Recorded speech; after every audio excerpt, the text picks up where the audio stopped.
Alright, in the following video we're going to be taking a peek at 3 Marquise cut diamonds. All of these have beautiful preferred linked with ratios. The proportion factors on 2 of them are really good. One of them I don't care for as much, but 2 of them optically better than the others. In any case, just for starters, this first one is a diamond a little under 1.5 carats. It is a G color SI2, and this one is one of the better cut ones of the 3 that arrived. It's got good pop, it's got good contrast patterning, a good distribution of bright and dark reflections. It doesn't have a strong bow tie. All Marquise will to some degree have a bow tie, but it's good because this one's not what I would call a strong bow tie. They usually, the bellies of a Marquise is generally going to be divvied up. It's either going to be a strong bow tie, medium, or a faint bow tie, and this one would definitely fall under faint. Okay, but it'll always be a distribution at the belly between bright and dark reflections. So this one has a good distribution of brightness and contrast throughout. Alright, so in this lineup of 3 Marquise, this is one of my faves. The second one is 1.5 carat size. This one is a D color. Another SI2. Linked with ratio on this one is right at about just shy of 190 to 1. The other one, by the way, was right in the mid 190s, around 194 to 1 ratio. I do like the optics of this one better than the first one. This one has some very nice distribution of brightness and contrast as well. It's difficult for me to put these side by side in the tray here because in the tray they're always tilted. And I can't get them to sit straight up in this tray. Hence I got to show you one at a time. Okay.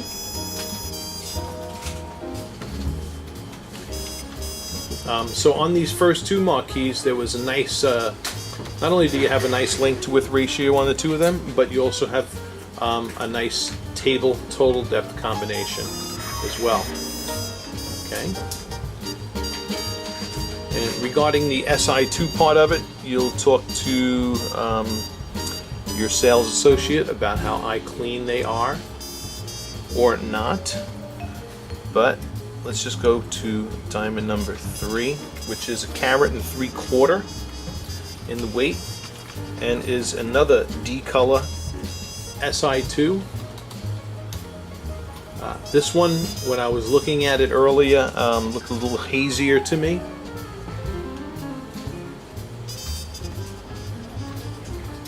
So I wasn't, I like the appearance better of Marquise number 1 and 2, with a slight bias towards number 2. This particular Marquise happens to be the deepest cut one of the lot, with a depth somewhere in the neighborhood of around, it was over 65%. Not that that in and of itself is inherently bad, but the ratio on this one is nice though. This is another one. This is 191 to 1 ratio. Okay, so all of them have good ratios. All of them high colors, with those last 2 being D colors. All right, I'll show you in spotlighting for fire and sparkle. All right, and here is that first Marquise again, the GSI2, and look at the life of that Marquise. That is pretty darn excellent for a Marquise. Okay. Marquise and fancy shapes similar to Marquise, like pears and ovals, are generally not known for broad flash fire. Generally emphasize pin flash fire, and this one really, it's not only is it showing extraordinarily good pin flash fire, but it's also throwing off some good medium flash sparks of fire as well. Okay, so, and I liked this one from the get-go. I told you that was one of my faves. Okay, here's that second one, that D SI2.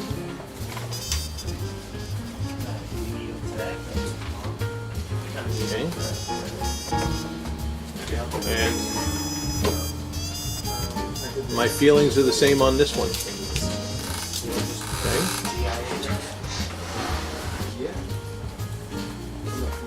Nice medium-sized flashes of fire. Great sparkle scintillation. Okay.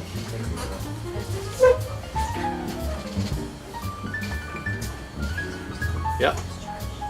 So those first two, once again, still holding it for me.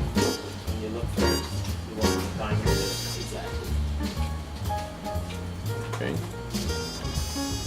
This one is showing less fire and sparkle, and I didn't quite care for it much in diffuse lighting, and now I really don't care for it, especially when I see it in spotlighting. So I'd cancel this one out right from the get-go. Alright, just for fun, we're going to throw these in the stronger spotlighting as well for a little extra eye candy. Alright, diamond number 1 again. This is the strongest spotlighting environment. And once again, this Marquise throwing off some really nice fire and sparkle.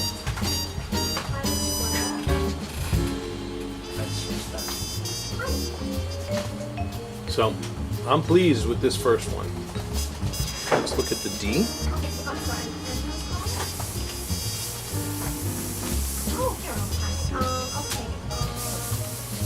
Also magnificent. So, between these two, I'd counsel with with your sales associate, see which one of these two is the most eye clean, and I'd kind of narrow it down to those first two for sure. They're putting on a nice little light show for us. Alright, and just for fun, since it's here in the lineup as well. Okay, and you can see the lack of fire and sparkle in this Marquise. Alright. Alright, we'll leave that one for our competitor to sell. Alright. And before we close this out, I'll give you a bird's eye view of these guys in natural daylighting as well. Okay? Alright. Here we are in natural daylight. I grabbed my little pinzas here. Allow me to hold both diamonds and observe them side by side. Now, we're in natural daylighting. And a couple of observations. Now, these were my top 2 picks when we were in the indoor lighting. Okay? Now, take a wild stab. Which diamond is the G and which diamond is the D? Okay? Well, if you said the G is on the left-hand side and the D is on the right-hand side, you figured correctly. Okay? Because, and I believe I'm capturing it here in the video, but because Marquise diamonds, just by the nature of their cut, have more light leakage than many of the other cuts, they will absorb more color than a lot of other shapes like rounds or ideal cut squares or ideal cut cushions or ideal cut princess cuts. So, based on everything, the observation of color, even though both of these are GIA graded Marquise diamonds, optics, length to width ratio, proportion factors, everything, this would be my vote right here. Okay? Pretty plain. That D SI2. Okay? So, and just everything about it. It's has a nice bright belly. Okay, but and quite frankly, both of these are pretty nicely cut. They're nicely cut Marquise, but right from the get-go, I was favoring that SI2, and looking at them now in natural daylighting, I favor it even more. That is a nice icy white D, and a beautiful length-width ratio, and phenomenal proportion factors. Okay, that's in Marquise. That's that's generally as good as it gets in Marquise, basically. Okay, when you can get the combination of all those factors together, that's a nice thing. Alrighty, just for fun, I'm going to throw that other carat and 3/4 that I had here too, which was a dismal failure in the other lighting environments. Alright, let's get this guy in focus here. So there's our DSI2 again. This is the other DSI2 carat and 3/4. It just, it's not a complete train wreck, of course. It just doesn't have the pop that the one on the left does. Okay, but it's not a complete disaster. It definitely does look better in natural lighting than it did in the indoor lighting. But just taking everything into account, I'd still go with this one. That would be my recommendation. All right, thank you for watching. I hope this has helped, and we'll be in touch through email. Thank you.